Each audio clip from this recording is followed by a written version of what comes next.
I hear the word disability a lot. It's a word that evokes a certain emotional response, and not a good one.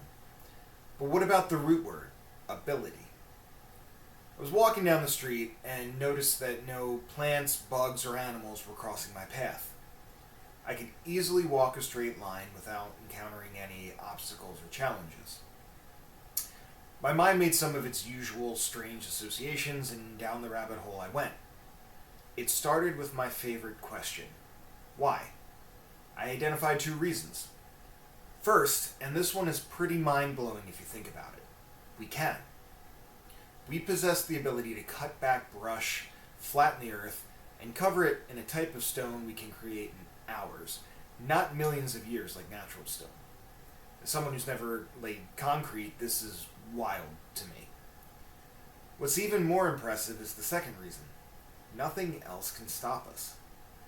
It blows my mind that we can pave a tree, but a tree can't pave over us.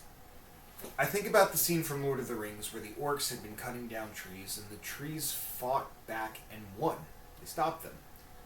And it's a ridiculous example, but that's why it illustrates the point so well. Trees can't fight us off. Deer can't stop us from destroying their habitat to build a road. They are unable. They're not disabled, a term that seems to imply that we should be able to do something but can't. They're unable to because it was never supposed to be a part of who they were. Deer are not a private security force for the forest. They're unable to be, and we make no assumptions about their abilities to do so. Organisms that evolved alongside one another find themselves competing. Cows eat grass. In return, grass increased the amount of inorganic and inedible material it absorbed from the soil. Cows, again in response, developed ways around it, such as rumination. Not the racing thoughts kind of rumination. This kind involves chewing, swallowing and digesting, regurgitating, and chewing more. Some trees secrete sap to prevent insects from eating them. No tree exists that has developed a sap thick enough to stall a chainsaw. I guess the ancient Greek historian Thucydides was right when he said, "The strong do what they can, and the weak suffer what they must." We have to be honest with ourselves when we consider ability. Some of us insist we've evolved beyond seeing the world in terms of power dynamics, while other people talk about systemic flaws that oppress some people and elevate others. Ultimately, I think it's human nature to express our wills.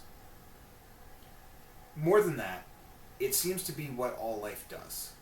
It prioritizes its needs above its competitors, whether they be other life forms or those of the same species. We as humans have outcompeted all those other life forms and basically won for the foreseeable future, so we've turned our attention to one another. When we consider human society, we have to be aware that the differences in abilities between two humans is relatively far less pronounced than between a human and a horse, for example. Try to outrun a horse. I dare you. We like to think that it's our abilities and hard work that make us different from those around us. I've very rarely ever heard anyone attribute the enormous impact of simple luck to success. I more often hear people say they are successful because of the hard work they put in, and end their train of thought there. I've seen a lot of contempt for the less fortunate, with the implication that if you are poor, unhoused, or otherwise materially unsuccessful, it's because you're lazy, you don't manage your time well, you haven't developed this skill or that, or some other personality flaw you have complete control over. It's exceedingly rare to hear that someone is living in abject poverty because the environment into which they were born was not one that taught financial literacy. Maybe their role models lacked self-regulatory skills, so they didn't learn them during critical early developmental periods and as adults struggled to handle stress and pressure. Maybe their neighborhood was unsafe and uncertain, so they learned there was no point in sacrificing and planning for the future because there was no guarantee they'd even make it to tomorrow. let alone enjoy a return on that investment, because it would likely be stolen from them before it matured. These are all things that are beyond our control. They're not factors that begin with us, yet people are blamed for them. This isn't even considering the effects of leverage. A scale weighs two sides equally if the fulcrum sits directly in the middle.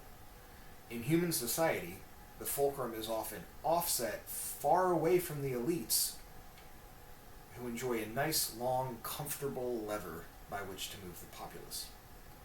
A rich, socially connected person will find that luck is more often on their side because, probabilistically speaking, it is.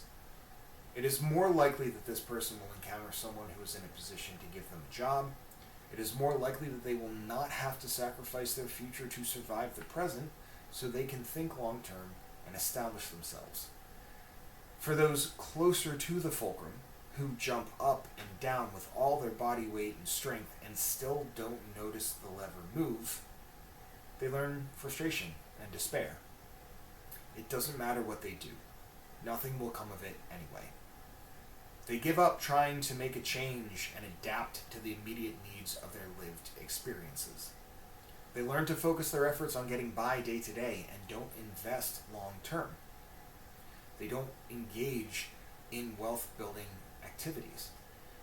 It's at this point that the wealthier and more politically connected people show their contempt for the poor, which usually grows out of a lack of insight and empathy. These people may work long, hard hours, but they're not building wealth because the people with their hands on the levers aren't choosing to share. Yes, they are choosing not to give. Adam Smith touched on this in An Inquiry into the Nature and Causes of the Wealth of Nations.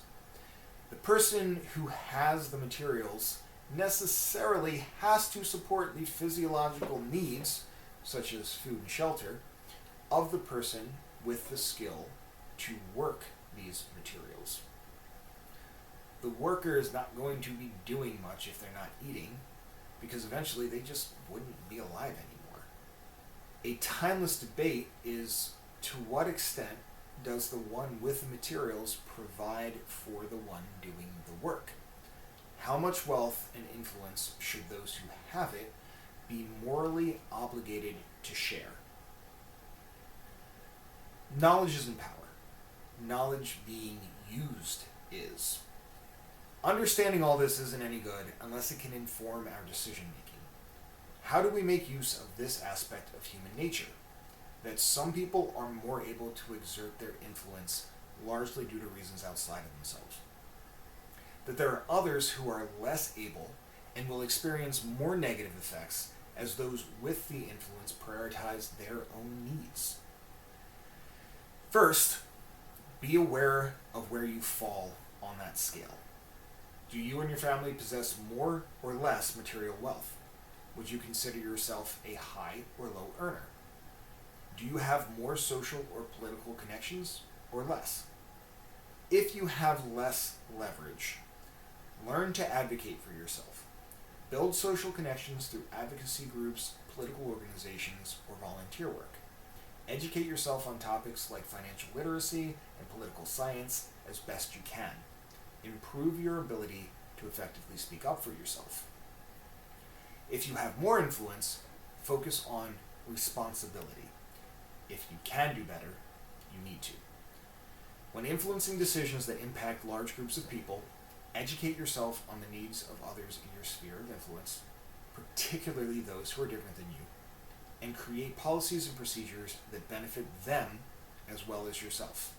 Give your time or resources to organizations and groups that benefit people who need it more than you do. And don't do this because you're motivated by personal prestige or a tax break. Do it because it's the right thing to do. Do it to help move the lever for people who are born closer to the fulcrum. Second, realize we have a natural tendency to assume that other people have or should have the same abilities we do. It would really be a boring world to live in if everyone were the same as you are. The first few conversations would be validating beyond belief in the comfort of the best echo chamber ever created, but it'd probably get pretty stale from there. What would there be left to talk about if we all had the same points of view? Diversity is the reason that life has continued to exist.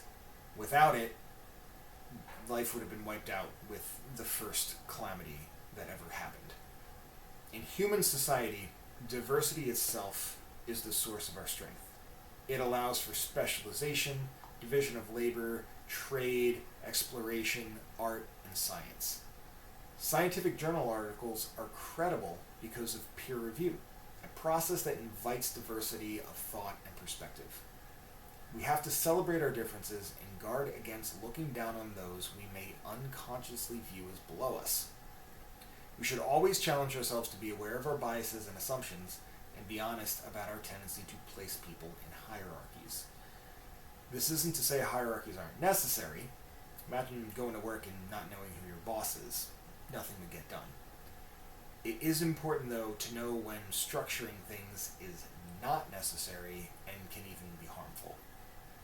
Third, when evaluating other people, assigning responsibilities, and creating policy, we need to match people's strengths, temperaments, motivations, interests, idiosyncrasies, and other important personal factors like stress tolerance and risk aversion to their sources of meaning.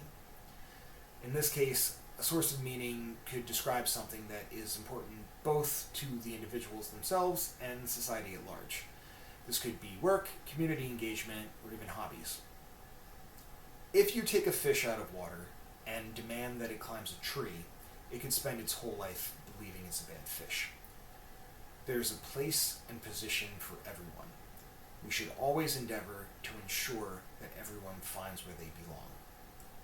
Finally, we need to stop underestimating the role that luck plays in success. Successful people work hard. Unsuccessful people have worked hard for a long time before they gave up and stopped trying. The unhoused clients I've worked with have described being homeless as being like working a 60-hour work week. Humility is an antidote for contempt. Consider the role that environment and circumstances have on the situations we and others find ourselves in. If you found my unusual thought process to be mind-bending or useful, please feel free to like and subscribe to hear more of life being overthought. Until next time.